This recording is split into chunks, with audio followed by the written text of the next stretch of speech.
Peut-être tout d'abord celle-ci, Journée mondiale de lutte contre le sida. Lorsqu'on lit dans la presse occidentale l'actualité aujourd'hui, pratiquement pas un mot sur cette maladie, sur cette pandémie. Alors est-ce que c'est de l'indifférence, de l'optimisme, ou est-ce que tout simplement le sida, c'est plus le sujet aujourd'hui?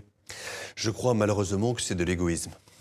C'est-à-dire qu'aujourd'hui, dans un pays comme le nôtre, le sida est devenu une maladie chronique. L'espérance de vie de quelqu'un qui a le sida est à peu près égale, un peu moins, mais enfin à peu près égale à l'espérance classique de quelqu'un C'est-à-dire qu'on vit, on survit avec le sida. On survit aujourd'hui grâce au traitement, à la prévention, dans les pays occidentaux et la trithérapie.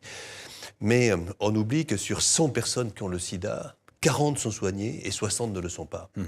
On oublie que le sida est une maladie de la pauvreté.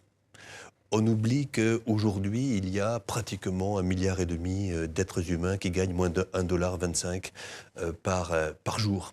Que l'extrême pauvreté est là, que les objectifs du millénaire ne seront pas au rendez-vous de 2015, comme on l'avait dit. Et donc, je suis très très frappé par le fait qu'aujourd'hui, dans les journaux, en particulier français, il n'y a pas un mot sur ces sujets. Peut-être, en effet, Le Monde, je le reconnais, a fait des papiers sur notre dernier voyage au Cameroun, où une journaliste s'est, pendant quelques jours, immergée là-dedans.